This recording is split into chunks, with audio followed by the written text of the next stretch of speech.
ಅದನ್ನೇನೋ cyber crime ಡಿಪಾರ್ಟ್ಮೆಂಟ್ಗೆ ಕೊಡಬೇಕು ಅಂತ ಅವರು ಆಂತರಿಕ ತನಿಖೆಗೆ ಅವರು ಮಾಡ್ತಾಯಿದ್ದಾರೆ. ಈ ಮಧ್ಯ ಇವತ್ತು ಈಗೇನು ದೇಶದಲ್ಲಿ ವೋಟ್ ಚೋರಿ ಪ್ರಕರಣ ನಡೀತಾ ಇದೆ, ಆ ಪ್ರಕರಣಕ್ಕೆ ಇದೊಂದು ಜೀವಂತ ಸಾಕ್ಷಿ. ಇದು ಜೀವಂತ ಸಾಕ್ಷಿ. ನನ್ನ ಕ್ಷೇತ್ರದಲ್ಲಿ 6,18 ಮತಗಳ ಬಗ್ಗೆ ರಿಕ್ವೆಸ್ಟ್ ಬಂದಿತ್ತು.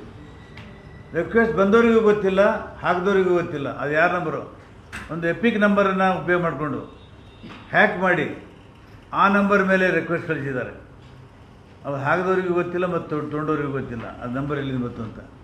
ಈ ಥರ ಗೋಲ್ಮಾಲಾಗಿ ನನ್ನನ್ನು ಸೋಲಿಸುವಂಥ ಒಂದು ಷಡ್ಯಂತ್ರ ಮಾಡಿದರು. ಅದು ಪಕ್ಷ ಮಾಡಿತ್ತು, ಕಾಂಗ್ರೆಸ್ BJP ಪಕ್ಷ ಮಾಡಿತ್ತು ಮತ್ತು ನ್ಯಾಷನಲ್ ಎಲೆಕ್ಷನ್ ಕಮಿಷನ್ದವರು ಸೇರಿನೇ ಮಾಡಿದ್ದಾರೆ. ಇಬ್ಬರು ಕೊಲ್ಯೂಷನ್ ಇಲ್ಲದೇ ಆಗಲಿಕ್ಕೆ ಸಾಧ್ಯ ಇಲ್ಲ. ಸೊ ಇದಾದಮೇಲೆ ಈಗ